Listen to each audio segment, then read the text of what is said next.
Hello and welcome to today's webinar on moving from EI to preschool for families with children who will be aging out of early intervention very soon. By the end of this webinar, you will know all about your options after early intervention, including about the many inclusive options offered by the Department of Education or the DOE. What will we learn from this webinar? We want you to know that your family has options for preschool. This webinar will help you to understand your options as you prepare to transition from EI to preschool, and we will talk to you about preschool special education as well as inclusive programs such as 3K for All. We also want you to know how to access the resources and supports throughout this transition by giving you information about how we at the DOE can help you as you go through the process. The workshop will go over 4 different areas. First, we'll talk about the DOE's early care and education options. These are programs serving children under 5 years old. Next, we will discuss LRE, or the least restrictive environment, and the benefits of inclusion. Inclusion is when children with disabilities learn alongside children without disabilities. And then you will go over the process to get preschool special education services as your child ages out of EI. And last, we will give you information about those resources to help you transition smoothly from EI to preschool. Now, what do you need to know about your child's transition from EI? EI supports children with developmental delays and disabilities from 0 to 3. So, as your child turns 2, your family must begin to prepare to leave EI. Now, depending on your child's needs and progress that they've made under EI, you have options in general education as well as special education services in preschool. If you believe that your child will still need services after EI, then you can make a referral for your child so that they can be evaluated to see if they qualify for special education services. You must understand that just because you're receiving EI now, it does not mean that your child will automatically get services in preschool. You should also know that there are differences between EI and preschool services, which may require an adjustment for you and your child. For example, if your child qualifies for services, they may not be the same type of service as they had in EI, or the number of sessions, or the therapists. We also want you to know that just because you are in EI now doesn't mean that your only option involves special education. Now, whether or not you make a referral to have your child evaluated, you are encouraged to apply to 3K for All, where children with and without disabilities receive high quality care and education. And we understand that this may be an overwhelming time for you. You may be anxious about the transition, but please know that there are resources at the DOE to support you through this process. Okay, for a little bit of background, let's talk about what services are available to children aged birth to 5 in New York City. The early childhood years are a time of development and growth, and during this time, many children benefit from additional supports to help them learn and thrive. Your children are currently receiving support through the Early Intervention Program, or EI, which serves children with developmental delays and disabilities from age 0 to 3, and this is through the Department of Health and Mental Hygiene. For children aged 3 to 5 with a disability that affects their learning, the Department of Education, or DOE, has special education programs and services, which are coordinated by the Committee on Preschool Special Education, or CPSE. In addition, all children turning 3 and 4 may be eligible for free or low-cost programs such as 3K for All and Pre-K for All. We will be using some key terms throughout the workshop. You may be familiar with some of them and others not so much, so let's talk about a few important ones. First is age eligibility. This is the age when a child can begin receiving services from the CPSE, and this is based on a child's date of birth. Next is eligibility for preschool special education services. This is the determination that a child has a significant delay in development compared to what is expected for their age, which affects their ability to learn. In New York State, a child aged 3 to 5 with such a disability is identified as a preschool student with a disability. Then there's the IEP, or the Individualized Education Program, which is a written plan that discusses the child's abilities and goals and lists the services that the DOE will provide free of charge to meet their educational needs. Next is LRE, or the Least Restrictive Environment. Children with disabilities are recommended to receive their programs and services in a setting with children without disabilities to the greatest extent possible. And last is the referral, which is a written request that starts the special education process that determines if a child has a disability and requires special education services. And now we're going to talk about the early childhood care and education options at the DOE. My colleague, Transition Coordinator Julissa Roberts, will help you understand more about these options. Thank you, Anne. So to begin, although this workshop is focused on children transitioning to preschool, if you are interested in programs for 0 to 2-year-olds, the DOE has options for you. While your child is in EI, their services can be provided in our infant and toddler programs. These programs provide early care and education all year round for 8 or 10 hours a day. Families can qualify for these services based on their income and needs. If you qualify and there's a seat available, your child can begin attending at any time during the year. We will explain more about this later, but we want you to know that the DOE Head Start and Early Head Start programs may enroll a small number of families who do not qualify based on income, if they demonstrate the needs for the services.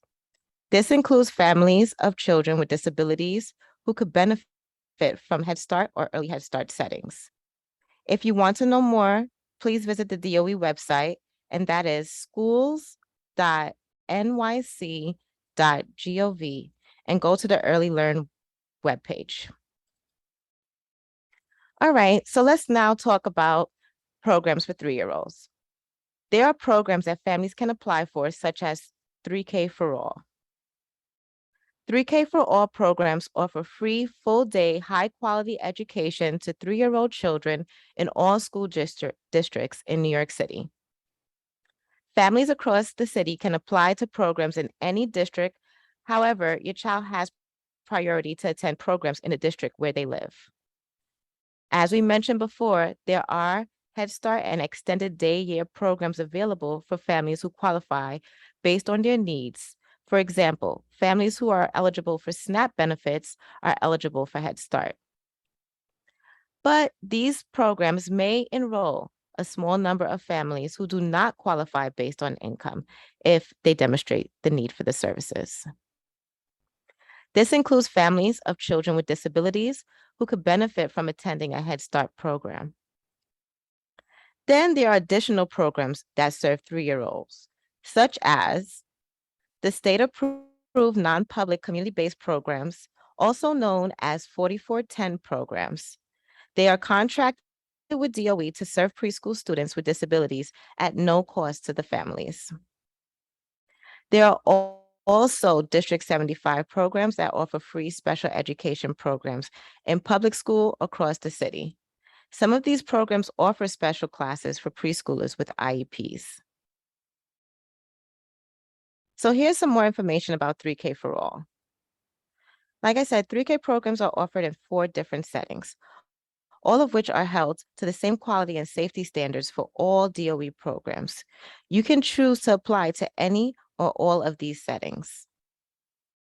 3K programs can be found in some district schools, and these are public elementary schools that offer 3K and pre-K programs. Then there are pre-K centers that are run by DOE staff and only serve grades below kindergarten.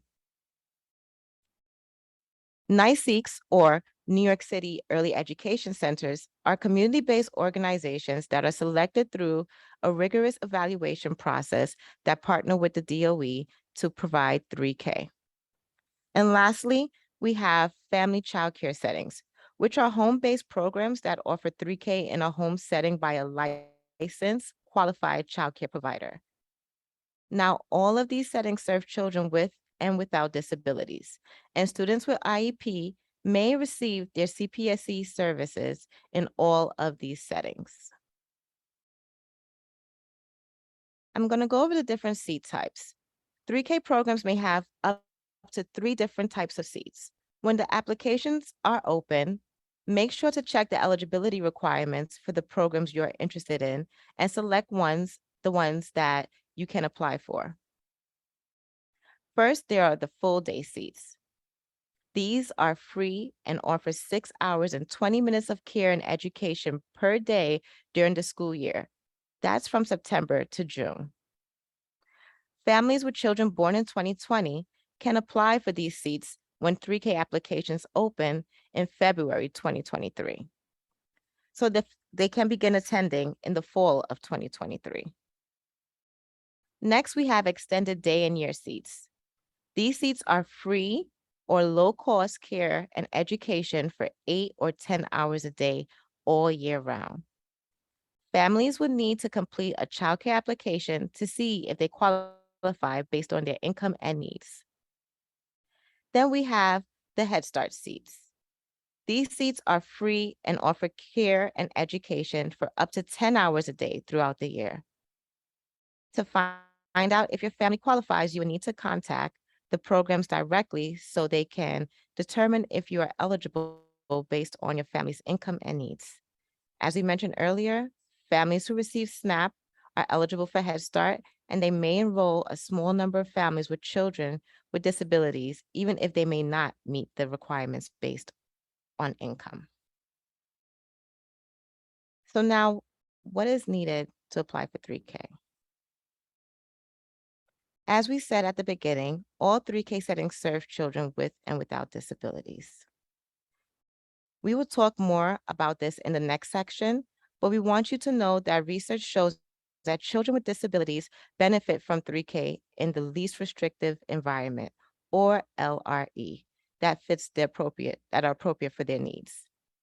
LRE means learning in the settings where students with disabilities are educated alongside students without disabilities to the greatest extent possible. This can be learning in a 3K for all class with special education services. We do encourage all families to apply to 3K, whether or not you make a referral to CPSC or wherever you may be in the process. There's timelines for applying for 3K. There are different timelines for the 3K application and the CPSC process. Understanding this will help you consider the next steps in your child's transition to preschool. Applications for 3K are accepted during an annual open application period, which, like I mentioned, typically runs from February to April each year. Families with children born in 2020 can put in their application this coming February if they are interested in having their child attend in September of 2023. If you miss the application period, you can still join our waitlist, but we encourage you to apply during the open application period so you have a greater choice and chance of getting a seat. Thus, the CPSC process happens year-round. Families can make a referral and have their child evaluated at any time. For families with children with IEPs who apply for 3K, if you get a seat and choose to have your child attend the 3K program, the CPSC will work with you to recommend the appropriate programs and services that can support your child in the program you have selected. This includes families whose children are currently enrolled in a special education program. You have the option to have your child attend a less restrictive setting, such as the 3K program for which you were offered a seat. If any concerns come up while your child's in the 3K program, you or the program staff may request to meet with the CPSC to discuss if your child needs more support than can be provided in the program you choose. If you want to know more about 3K, please visit 3K for All page on the DOE website. So how do you go about applying for 3K? Families can go to myschools.nyc to create an account and submit an application for 3K. You can use this account to apply to public school all the way up to high school. When you go to the site, you can select from 10 languages to help you use the website. And there's a directory so you can search and learn more about programs across the city. We also have videos and more information on the 3K page when visiting the DOE website, as we mentioned. And these videos demonstrate how you can create an account and complete an application. Now, let me show you quickly how My Schools work. So as you can see, this is a page. On the top corner, right corner, you'll see the language tab where you can select from the various languages to navigate. You can go down to Get Started. That will help you create an account where you're prompted to put your information, email address, and so forth. However, if you're not ready to create an account at the moment, you can still browse our directory by clicking on Browse Directory and going down to Birth to 3 Years Old tab. Here, you can enter your address. This also lets you know what district your child resides in, the school district. When you click on that, when you put your address in, you'll get generated a list of programs near your home. And if you click on the program, you'll be able to get more information as the address, contact information, and overview, and so forth. You can also star the program if you like it, which will add it to your favorite. This happens when your account has been created. When you go back, you can also notice on the top, we have different tabs that you can filter from. You can filter for your district, the type of program you would like to apply to, and so forth.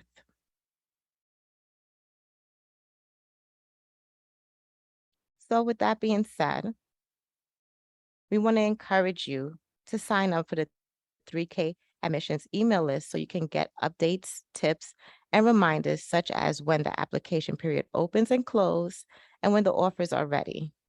We don't want you missing an opportunity of getting a seat that you applied for. If you need help with signing up for the email list, you can reach out to us by emailing EI to preschool at schools.nyc.gov, and we'll be very happy to help you. Remember, as we go along in the session, you can add any questions you have in the chat. But for now, the next part that we'll give you more information on what LRE, or least restrictive environment, means and the benefits of inclusion. So I'm going to hand it back to Anne now. Thank you, Jaleesa.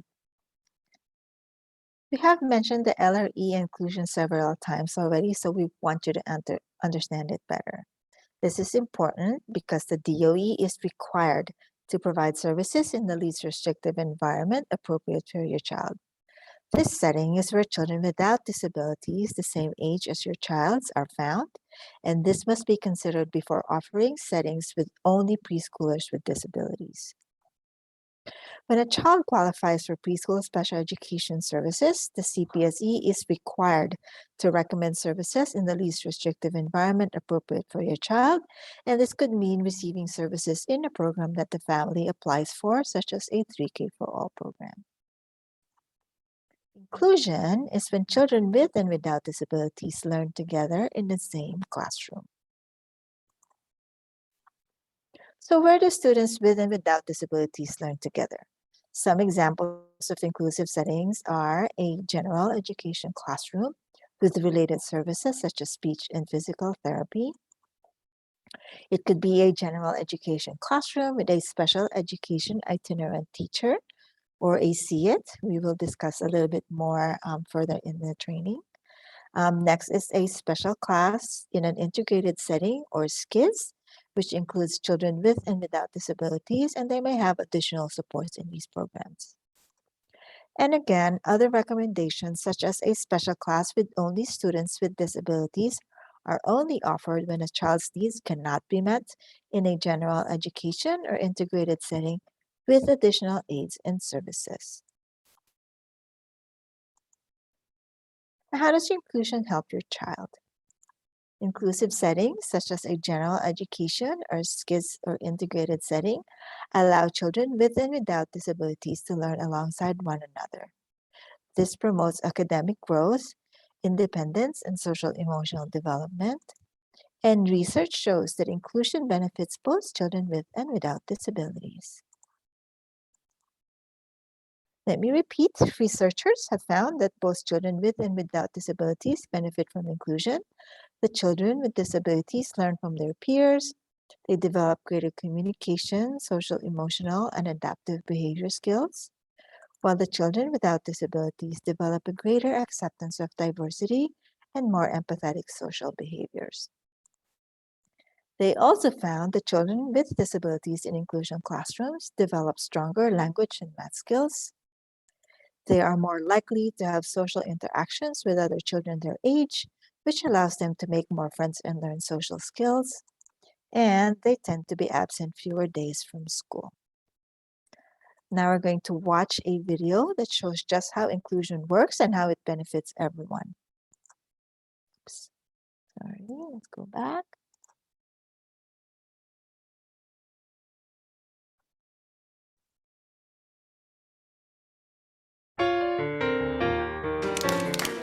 We see so much progress in our inclusive settings. It just is a lot happier of an environment for all kids, for families, as well as our staff. So it's just a win-win.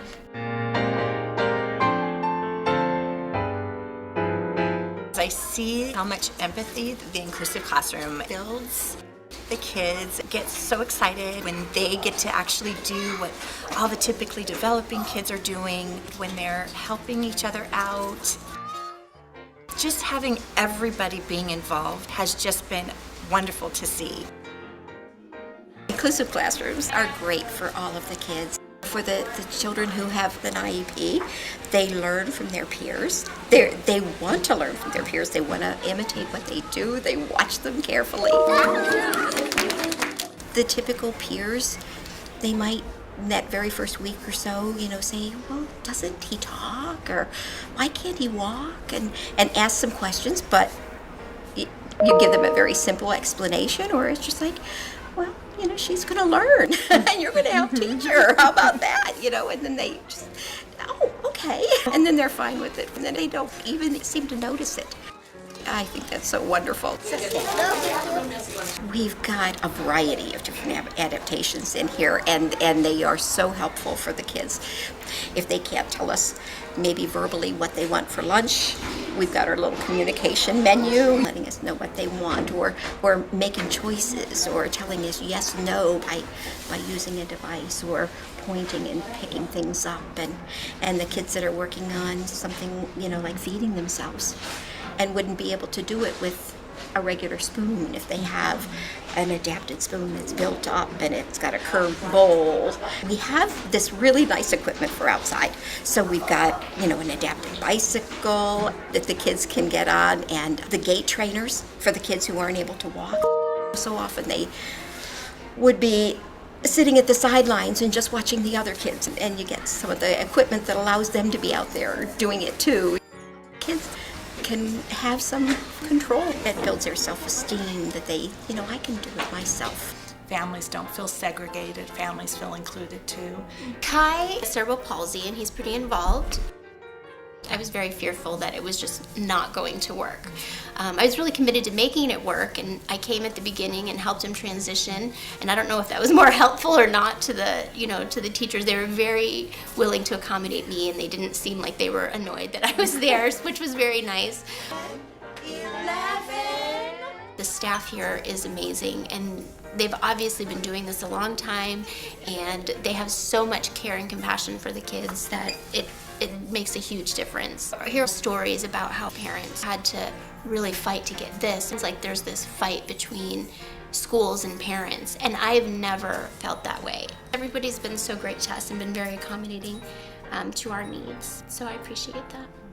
One of the things that I think is most changing in terms of having inclusive environments is also for the change in teachers. 3, 4, 5. It's taught me, how to have them all work together, what adaptations I might need to make when I'm doing my instruction, looking back on their goals and seeing how I can adapt my specific lessons. It's just been a wonderful experience. We're able to kind of look over, oh, okay, this is what we're working on, this is our theme, these are what are some activities that we want to throw in there, and how can I make those accommodations I need for, this child who has poor vision, and this child who really can't sit, or this child who he has motor control issues. One of the keys for the collaboration is being in the classroom together and having open communication. I get to even do some of the small groups, looking at the whole entirety, and they all benefit from it. The kids do get more individual attention, whether they're a child on an IEP or one that comes in without an IEP. I think it benefits everybody. We have had teachers who have indicated to us that they would never go back to teaching a classroom without kids with special needs, because it has added an element to their quality of teaching. It has made them become better teachers, and it has been more rewarding for them. So I think that's a powerful statement too of the power of inclusion.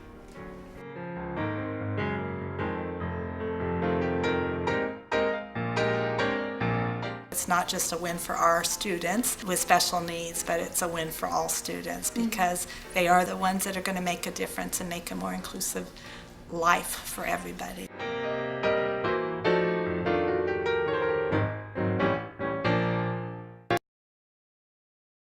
Right?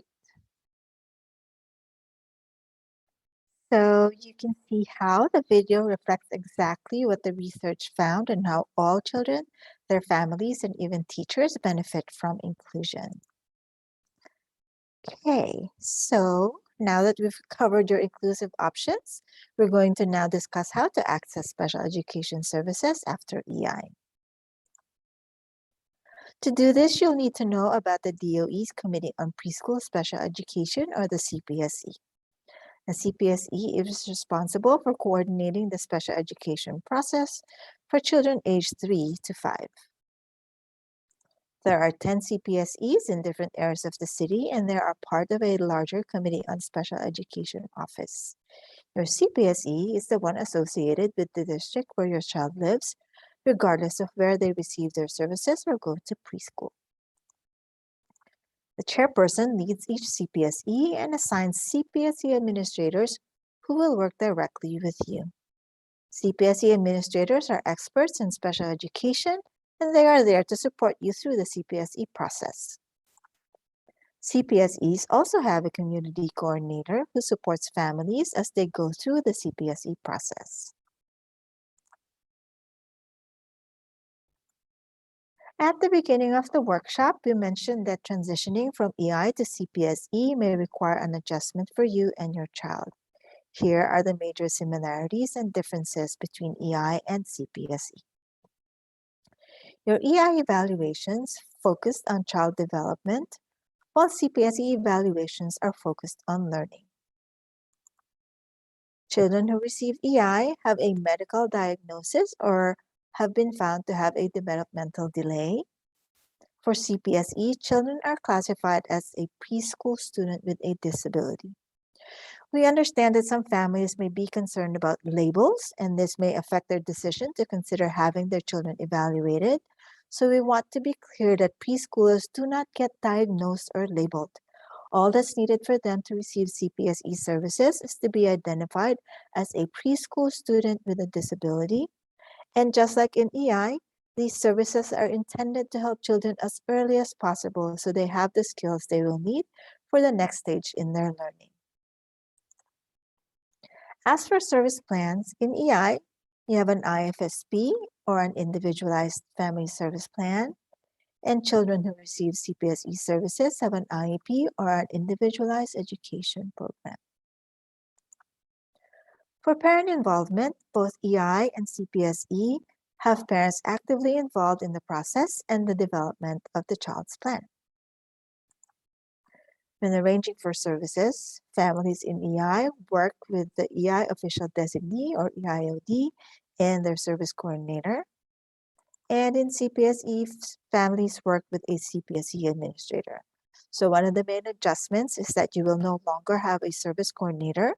However, we'll be sharing some resources at the DOE that you can access so that they can support you through the process.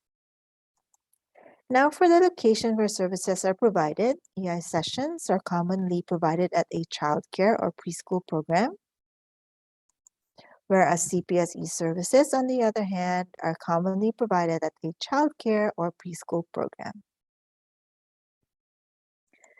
Next, when are services available? EI services are offered throughout the year, 365 days, but CPSE services are typically offered 10 months in the year from September to June. Summer services are offered for 6 weeks from July to August to children who qualify for 12 months of service. And last, both EI and CPSE services are free of charge to eligible children. How can you prepare to move from EI to preschool? This begins with transition planning around the same time that your child turns 2.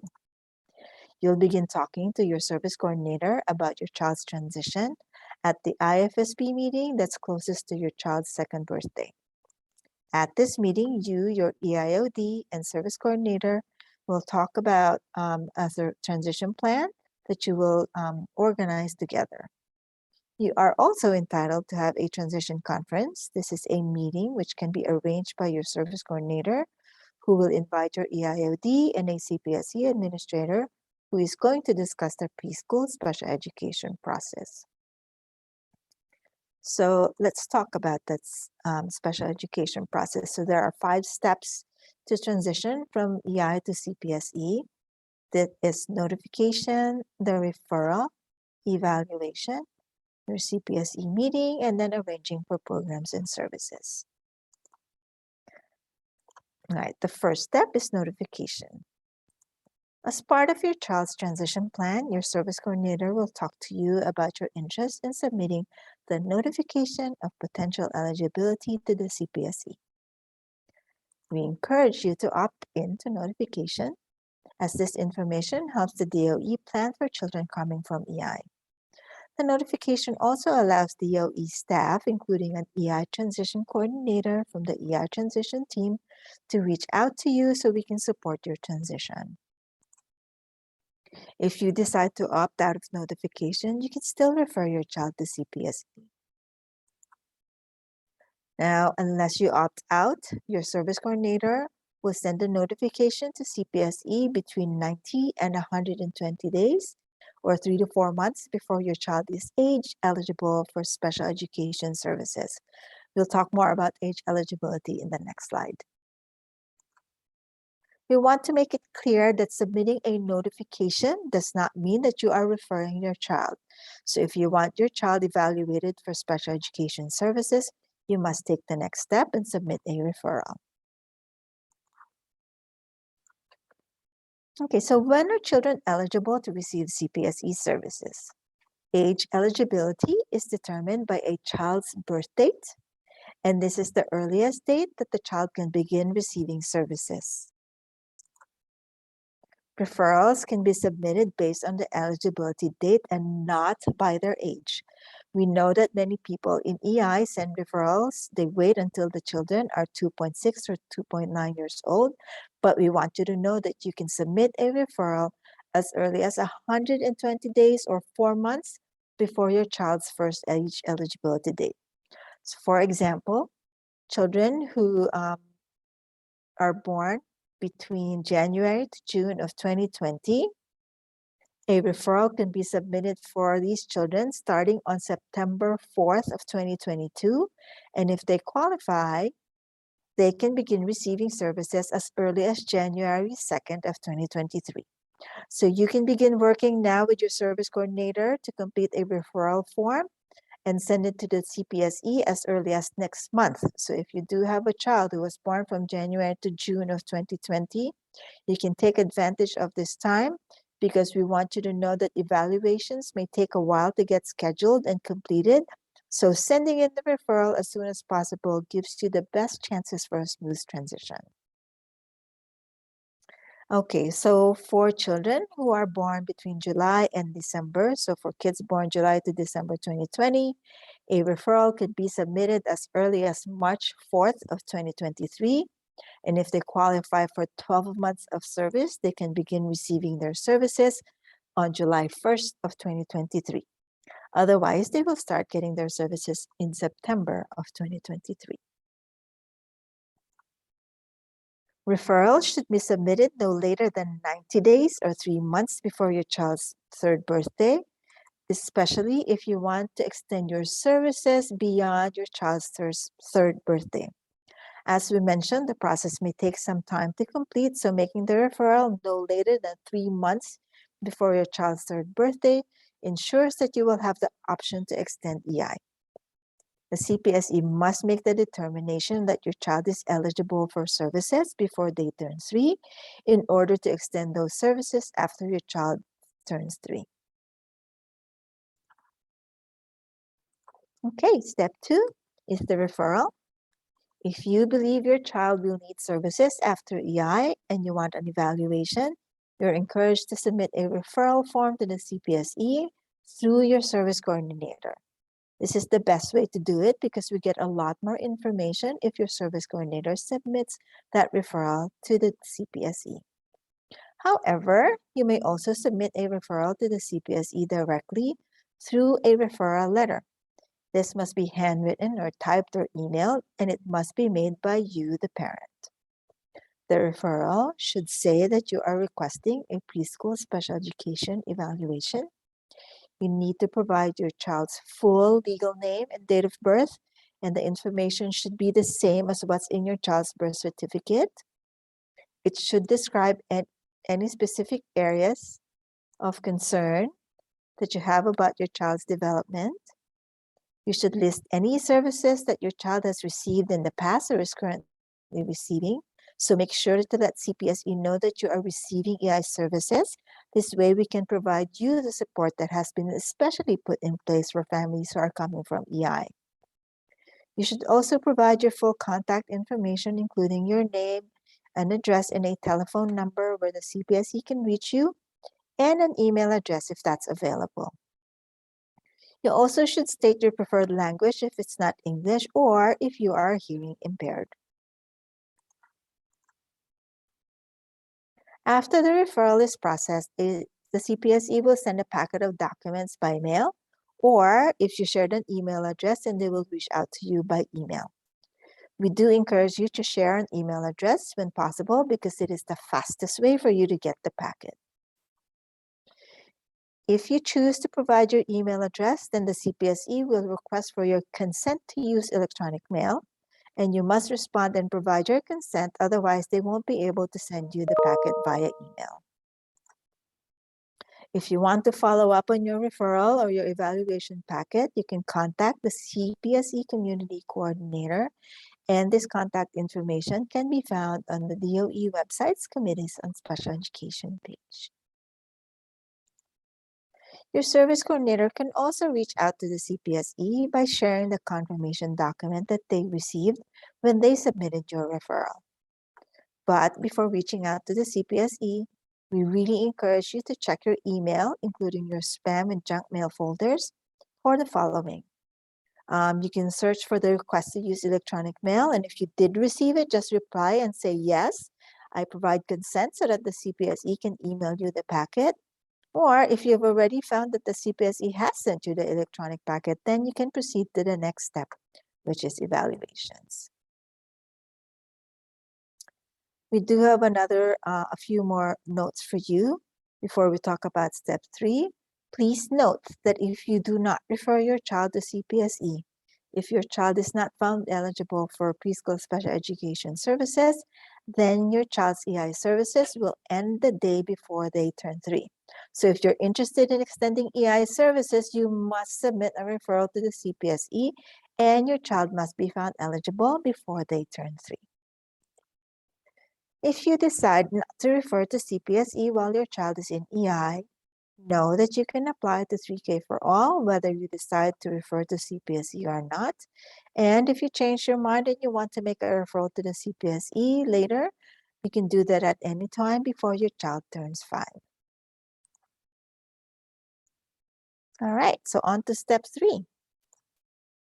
Once you receive your CPSE packet, you should look for the list of state-approved sites or agencies that can complete your child's evaluations.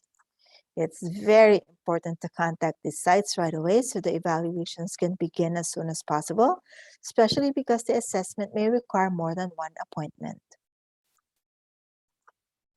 If you would like help with choosing or contacting an evaluation site, you can reach out to your region's community coordinator. Again, this information is found on the Committees on Special Education webpage of the DOE website. Please note that evaluation should be done in person. However, families may request to do them remotely. The CPSE will then work with the families to make a written request for virtual evaluations. Another important document in the packet is the consent for evaluation form. You will see it labeled as a C1P that comes in your packet. Please do not sign this form. You should sign this form at your very first appointment with the evaluation agency. Now, what happens at the evaluation? Your child's evaluation will include a psychological evaluation that looks at what your child knows and how they understand information. There will be a social history interview where they will ask you questions about your child's development and family history, so be prepared to challenge your memory. It will include a physical examination or a medical that your doctor completes. They will also observe your child where your child typically spends their day, like a daycare or an educational program that they're currently attending. And then other assessments that will examine the physical, mental, behavioral, and emotional factors that contribute to your child's suspected disability. Some children may require a bilingual evaluation, which will be done in both English and the child's home or native language. The need for a bilingual evaluation is determined by the home language survey, which you will complete at the beginning of the evaluations. These evaluations should be completed by a licensed bilingual professional, and the use of an interpreter is permitted only when these licensed professionals cannot be obtained. We want you to know that your child's IFSP, your evaluations and progress reports from EI may be very helpful as the CPSE is planning for your child's preschool evaluation. With your consent, any EI evaluations that were done 6 months before you make the referral can be used by the CPSE to help determine if your child is eligible for services. These can be transmitted along with the referral by your service coordinator, and you should also let you should also share this information with the evaluation agency that's doing your child's evals, as this may reduce the number of appointments you may have. We want to make it clear that just because you have these evaluations in EI, that you don't have to go through the CPSE process, or that you can be determined as eligible for CPSE services based on just these evaluations. We have to have all of the other components so that the CPSE may determine what is appropriate for your child if he is found eligible for services. After the evaluations are completed, the results will be sent to you and the CPSE administrator.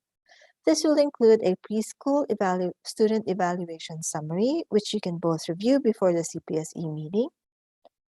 And if you have any questions or concerns about the evaluation results, then you should contact the evaluation agency. When the CPSE receives the evaluations, then you move on to step 4, which is the CPSE meeting. They will then schedule this meeting to determine if your child needs and is eligible for preschool special education services. CPSE meeting participants include you, the parent, because you're a very important member of the CPSE team. Your CPSE administrator will be there as the district representative. There will be someone from the evaluation team who will discuss the results of the evaluation. And then other participants may also come. This could include your child's teacher if it's applicable. It could include others with special expertise or have knowledge about your child, like your speech and physical therapist. At your request, you can invite your EI service coordinator. You can also ask for a DOE parent member who is a non-DOE employee who has gone through the CPSE process for their own child, and then anyone else that you would like to bring. To be found eligible, your child's evaluation should show that they have a significant delay in development, an educational disability, or a delay or disability that affects their learning. Your child may be eligible for preschool special education programs and services if they are showing substantial delays in any of the following areas. It could be cognitive, or how they think and learn, language and communication, or how they understand and use language. Adaptive, this has to do with self-help skills such as toileting, eating, and dressing. Social emotional, or behaviors such as getting along with others and expressing feelings. And then motor development. So this is regarding physical development, including delays or disorders involving vision, hearing, and movement.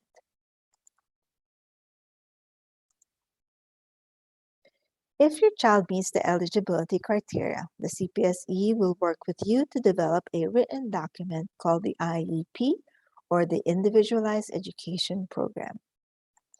The IEP is a plan that discusses your child's abilities and lists the services that the DOE will provide free of charge to meet your child's educational needs. This document includes many sections, including your child's present level of performance or what skills they have right now. It will include the goals that your child should meet within a year, their recommended education programs and services, and any accommodations and modifications they may need. As we have been saying, the IEP will recommend an education program that is appropriate to meet your child's needs in the least restrictive environment, or LRE. And this means that your child will receive their services in a setting with non-disabled peers to the greatest extent appropriate and as close as possible to your home.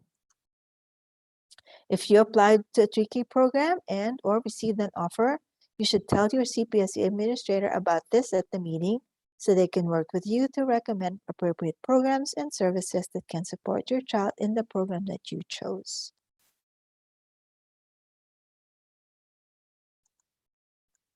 If the CPSE holds the meeting before your child turns 3 and finds your child eligible for services, you have two choices. You can either end EI services and begin preschool special education services at that time, or you can extend your child's EI services based on your child's birthday.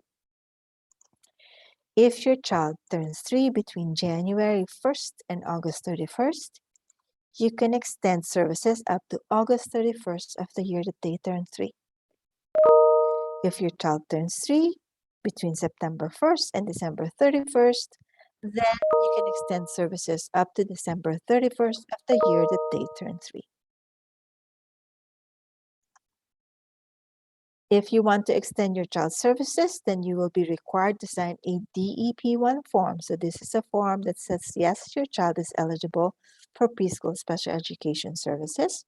You will sign this at the IEP meeting, where you will also be provided with your IEP. You must immediately send this document with the IEP summary page and the attendance form to your service coordinator. And then your service coordinator must submit these documents to your EIOD before your child turns 3 in order to authorize the extension of those services after your child turns 3.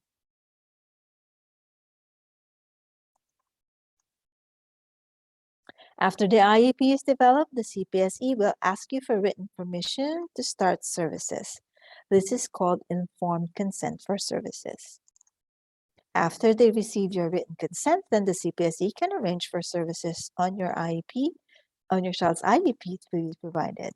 However, if you don't respond to the request for consent, or if you deny consent for special education services, then the CPSE will not arrange for services to be provided and no further action will be taken. All right, step 5, programs and services. One or more of these will be included in your child's IEP. There is a range of education programs and related services that are available to support preschool students with IEPs. Let's talk about the most common programs and services, from less restrictive to more restrictive. First is related services. Related services include physical therapy, occupational therapy, speech and language therapy, assistive technology, etc. Then there is the special education itinerant teacher, or SEIT. This is a special education teacher who works closely with a student on academic, emotional, and social skills. The teacher may work with your child in small groups or one-to-one at your child's early childhood program, at another childcare location that you choose, or at the home in certain situations. Next is the special class in an integrated setting. This is an integrated classroom in which students with and without IEPs learn together. And then last is the special class. So that is the most restrictive setting. This is a classroom that only has students with IEPs and is only offered when a child's needs cannot be met in the other settings, such as a general education or integrated classroom. If your child's IEP recommends SEIT or related services only, then the CPSE does not arrange for placement in early childhood or general education programs. So you will have to enroll your child in a program. SEIT and related services can be provided at all preschool or childcare settings, whether they're public or private, or at home under certain circumstances. If you're interested in DOE early childhood programs, then you should apply to 3K for all. And if your child attends a 3K program, then their services can be provided at the program.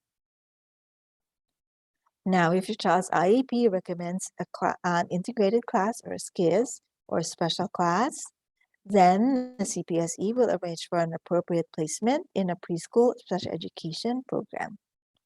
These classes are available at pre-K centers, in district schools, and at community-based special education programs, also known as 4410s, and transportation is available for students at these settings.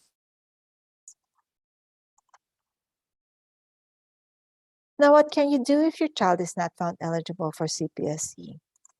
If your child does not meet the eligibility criteria for CPSE services, then you must work with your service coordinator to determine your child's last day of EI services, which can be no later than the day before their third birthday.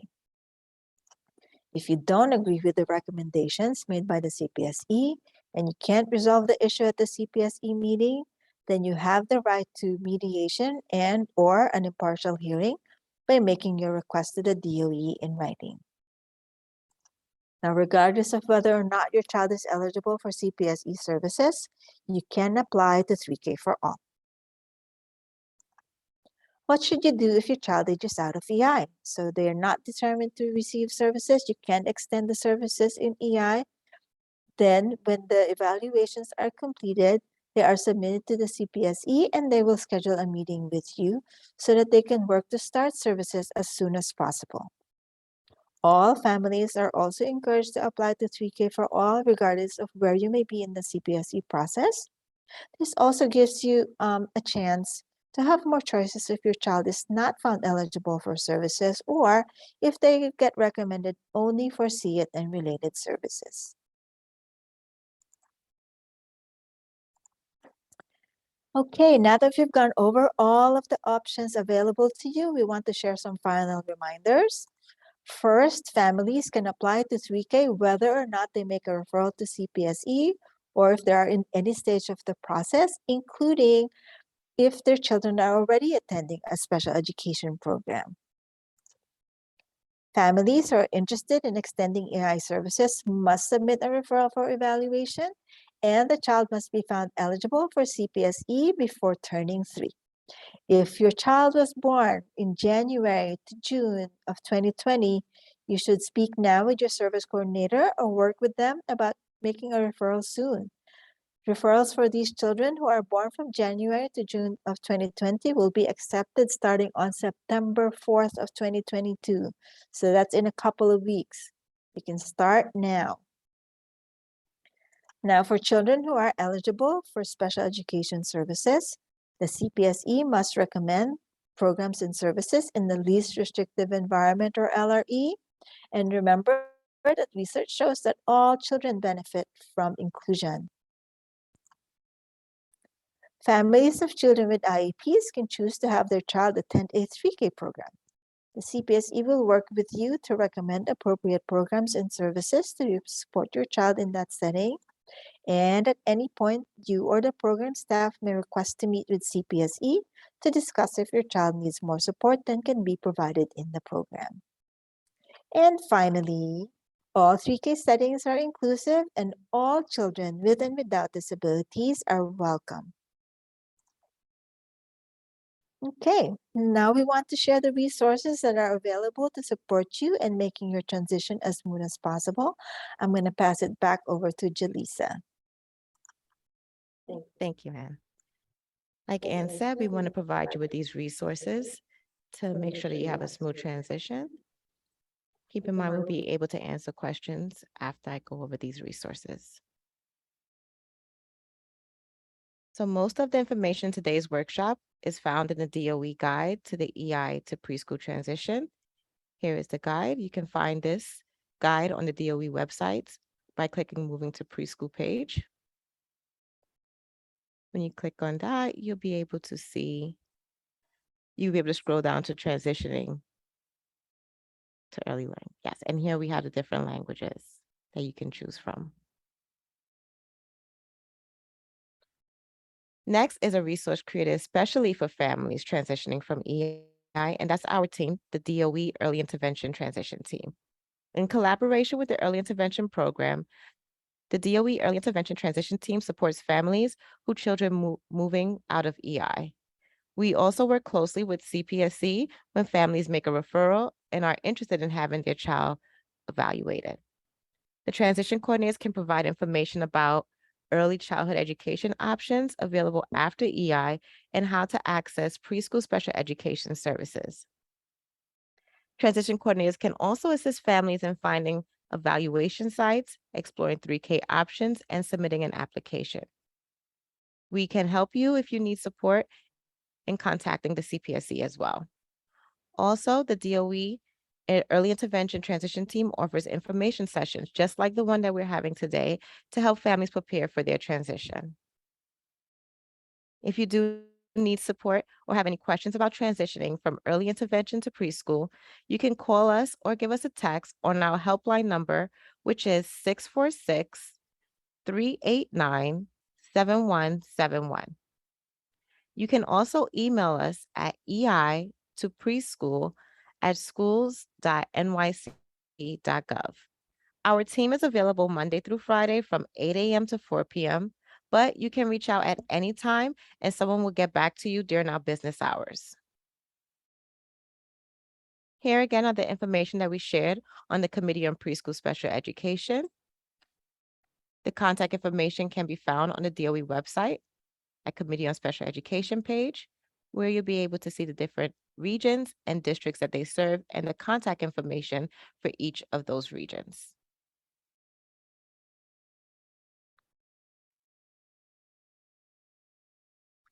Here also are just a simple guide for the families to preschool, a guide for families to preschool special education services. And you can get this guide by visiting the DOE website, again, clicking move into preschool. And these are also available in 10 languages. We can't stress this anymore, but 3K for All is also available, including Head Start services, and the program information and contact information can be located on myschools.nyc for programs that you may be interested in. And for year-round support, you can also visit the Family Welcome Center. You can call 212-637-8000 or 718-935-2009 or dial 311. You can also send an email to esenrollment@schools.nyc.gov. And if you want to learn more about applying at the DOE website, you can visit Enroll Grade by Grade page, and you'll be able to find information there. We also suggest that you sign up for the 3K admissions email list to get up-to-date tips, key reminders, when application period opens and closes, and when offers are ready, and more. If you need help with this, you can always email us again at the ei2preschool@schools.nyc.gov. Here is some additional DOE contact information. We have the Early Intervention Transition Team information, as I provided earlier. related services, special education, students in temporary housing contact information, assistive technology, Office of School Health, impartial hearing office, early childhood, inbox, enrollment for 3K, pre-K, and elementary admissions, as well as the child care eligibility email address. We would like to share some external resources for you as well, such as Include NYC. Include NYC is the early childhood and school age family and community engagement center for New York City. Include NYC is funded by the New York City State Education Department Office of Special Education. It helps promote meaningful family involvement with the educational system, build collaborative community relationships, and provide information and training about available service options and delivery systems for children from birth to age 21. To contact Include, you can visit their website, and you can also call their helpline at 212-677-4660, or for Espanol, you can call 212-677-4688. You can email Include at info@includenyc.org.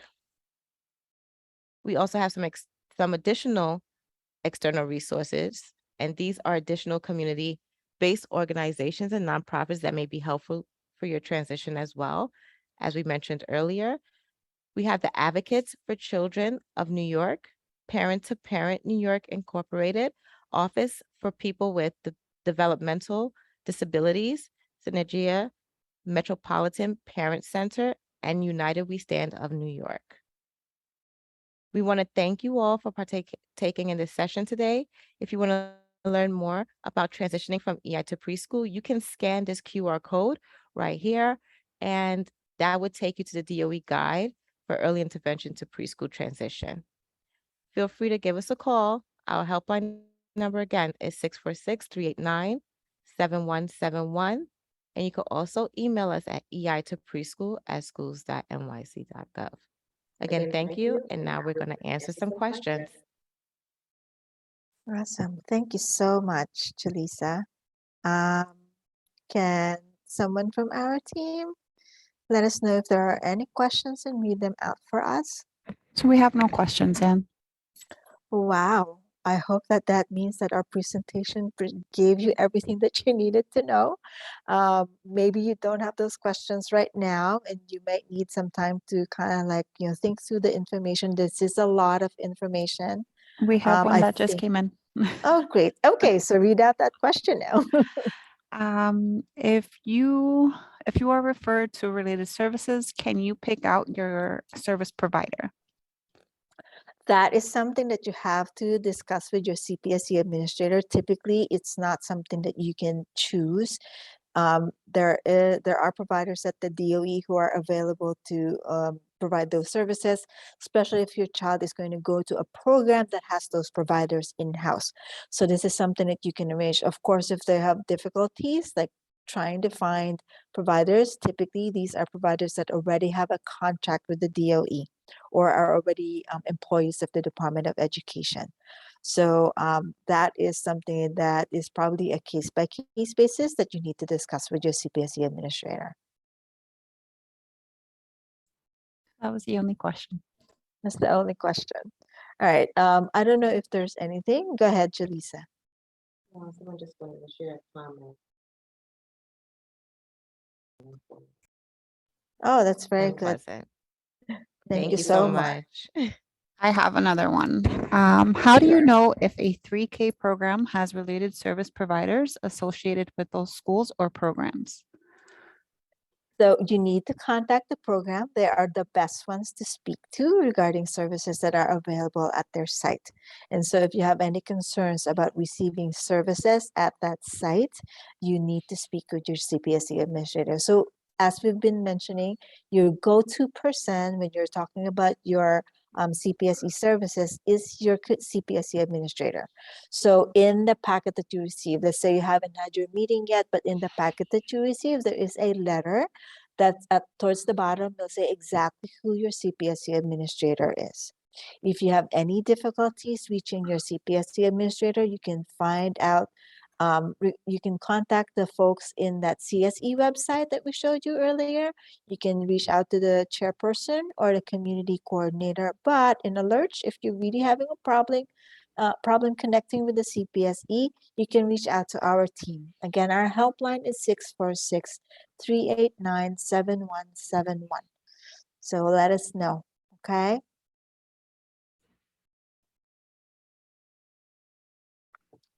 So will everyone receive a copy of the slides?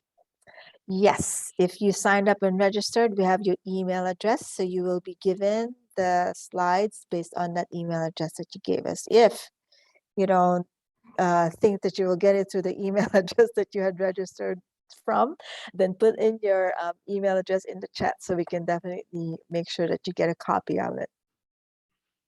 Eventually, we will also post the recording of the training, whether or not this is the session that we will upload, but we will definitely share this to the public, and you can also speak with your service coordinator because we will definitely share it with our EI partners.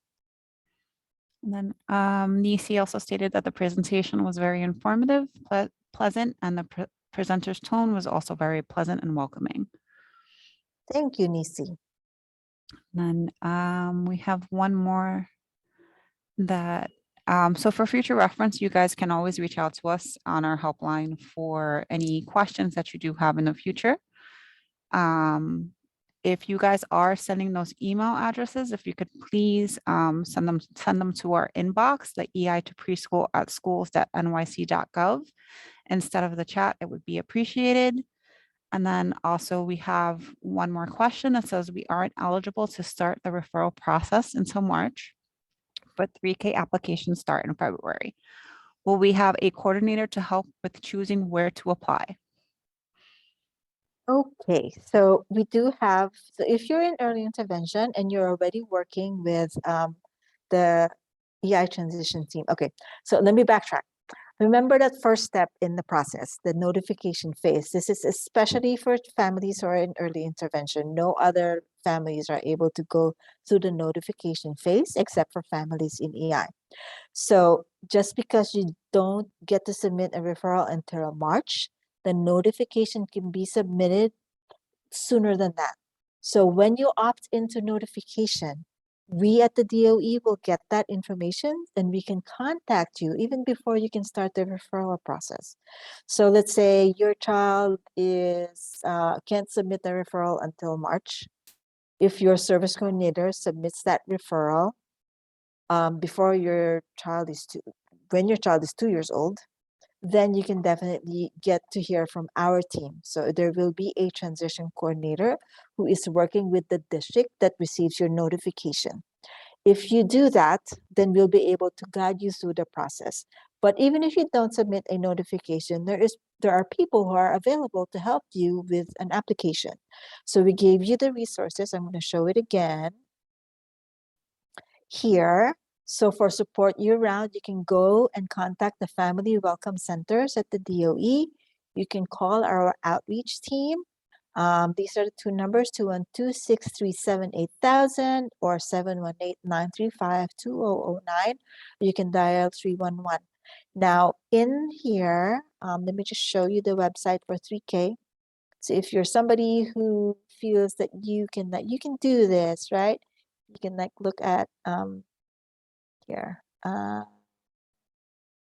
having a problem getting to the 3K page. No. Go down. Oh, here we go. All right, so 3K. So if you go to this website, this is your one-stop shop for all of the information.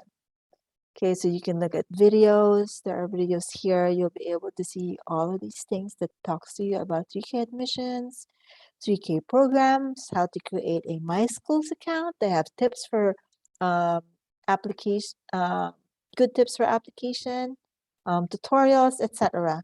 But if you are working with an EI transition coordinator that is part of our team, the DOE Early Intervention Transition Team, then they can definitely support you through that process as well. And I also added in the chat the link where you can fill out the form to get updates on 3K application and when they open. And as Anne mentioned, you may feel free to give us a call during that time if you need help with the application. You're able to select up to 12 programs, but as we mentioned, after the application period closes and the waitlist option is open, you can add your child into as many waitlists as you like. So there's always a time period where you'll still be able to apply. Just as a follow-up question, for 3K and pre-K, I believe that they were asking whether or not someone would lead them in the right direction of picking out which pre-K, 3K programs might be best for that specific child. So are related services able to be given in any type of 3K pre-K setting?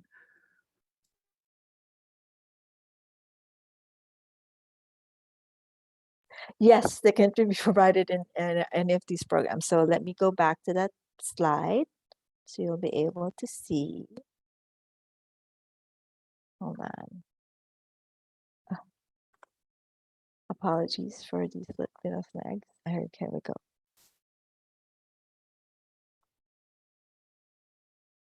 Okay, here we go. So if your child is getting SEET or related services only, they can be provided in any of those 3K programs and 3K sites. Some of these programs may have their own providers, like the district schools or some of the public schools. So it depends on what's available there. But they will definitely be able, CPSC will definitely arrange to get your services at these sites. There are times when there are no providers that can go to the site. You will be given the option to bring your child to a center where they can get their services. So that is an option also for families in the event that the services cannot be provided in the program your child attends. Okay, does the DOE, is that something that you guys have added? So that's a No. question that just came in. Does the DOE Mhm. pay for preschool options that have 3K? So, or preschool in general. So the DOE has these free or low cost sites. So let's go back to that slide. Sorry, let me just, all right, let's see. We are going to go to the 3K options. Here we go.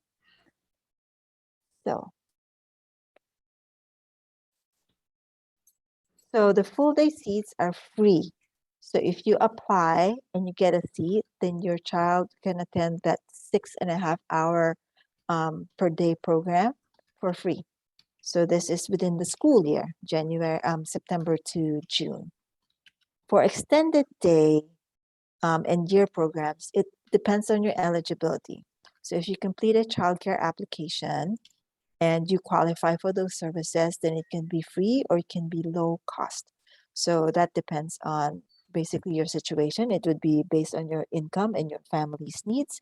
And then the same thing for Head Start. So Head Start is free if you qualify for their criteria. So we want to remind you that these programs will enroll some kids even if you don't meet the eligibility criteria.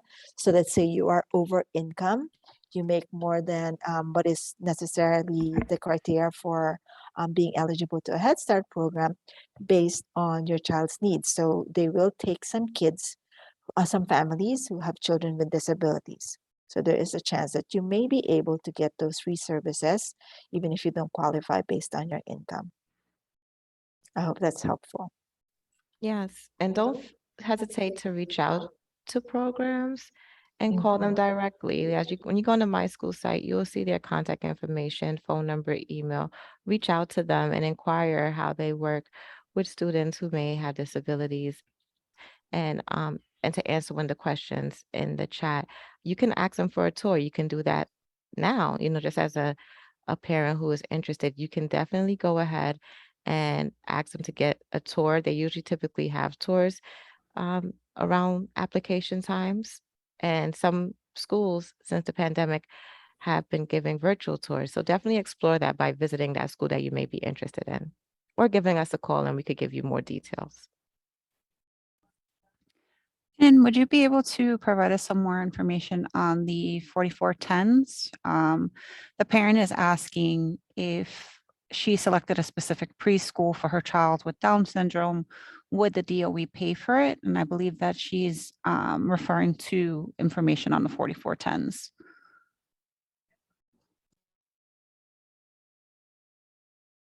And you're muted. Apologies for that. So 4410 programs are community-based programs that contract with the DOE. That means that they are basically DOE schools and provide DOE services through their program. So they will they offer classrooms that the children could go into and their related services, and that is at no cost to the families. So that is something that it is arranged by your CPSE administrator.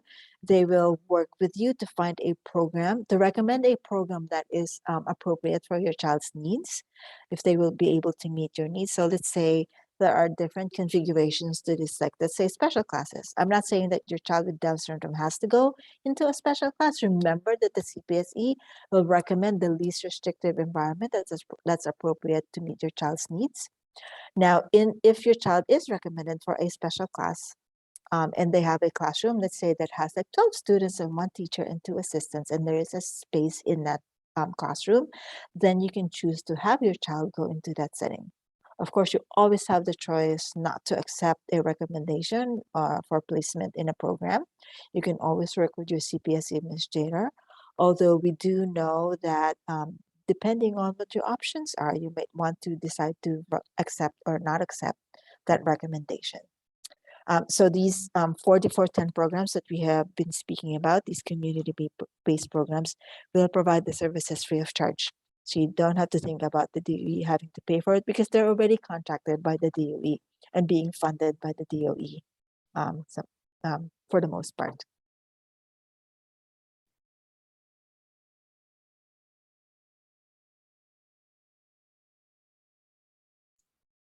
I believe that that is all of the questions that we have. Okay. I think I see a question about touring schools. Is that correct? All right. So the question regarding the schools, the parent had went on a tour of a preschool. So Nisi, everyone's seeing the chat. He recently went on a tour of a preschool, but they're expensive. So I wonder if this is a private preschool that you're talking about. If it is a private preschool, then this is something that you need to talk to your CPSE administrator about. And what they will do is that they will arrange for the services that may be appropriate that the DOE can offer at the site where your child will go. So they may be able to arrange for like a special education teacher, a CE teacher to come over and support your child if that's appropriate, or a related services provider, or several of them, depending on what your child needs and what is established in the IEP. Okay, so you can certainly, like for specific things that we maybe need more information on, you can call us on our helpline and we'll try to help you, or you can email us the details.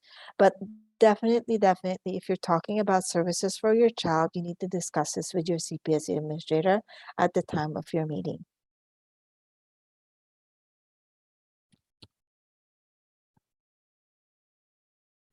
Any more questions?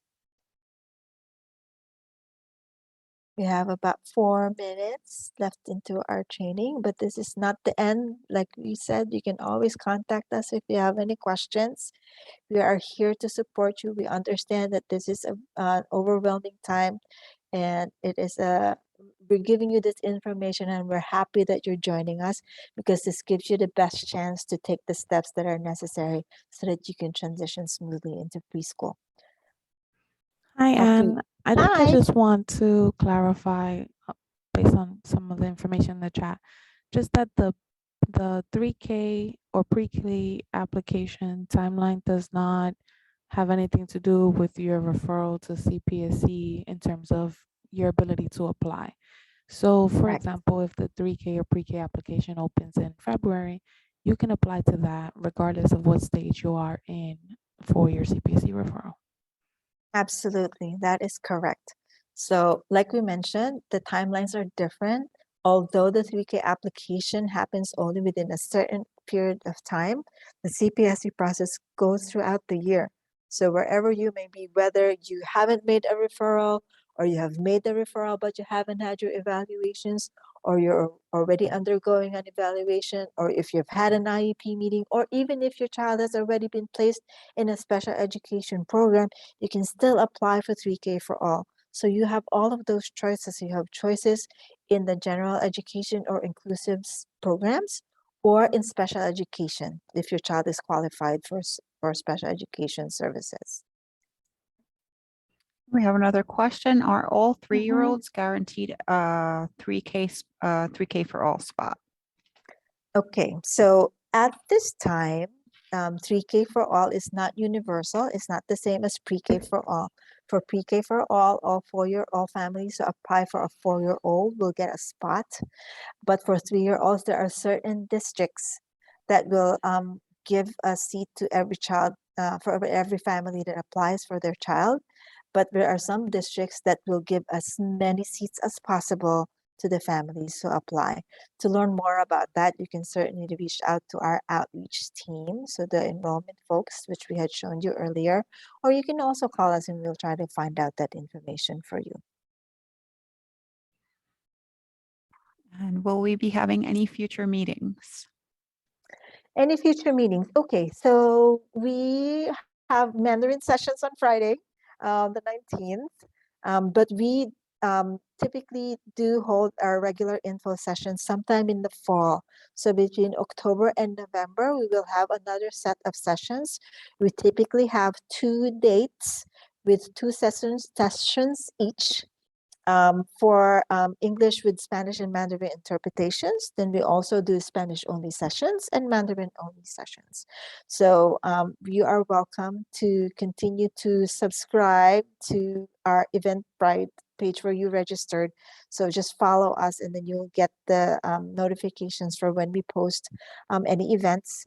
You can also reach out to our team. You can always look out for any announcements through your service coordinator, because we are always working with our partners at the Department of Health early intervention program, so they always get our information.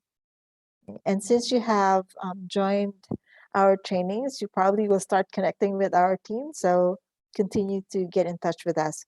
Send us a reminder email or ask us in our inbox, our EI to preschool@schools.nyc.gov. You can do that. Also, if you are in EI, you can enroll in their Text to Families program, because they will always announce our info sessions through the Text to Families program. So sign up for that and you will get the announcement from EI when our info sessions are coming up. All right, it is 3:30. Thank you, everyone. Thank you to our interpreters for being so diligent and helping us provide this information to the families. Thank you to the EI transition team. All of our transition coordinators are ready here to support you. And my name is Ann David. I am the manager, and I'm very proud to be helping you and the families in New York City to access special education services and inclusive options at the DOE. Once again, thank you. Reach out to us if you have any information that you need from us. And this is the DOE Early Intervention Transition Team. Have a pleasant day.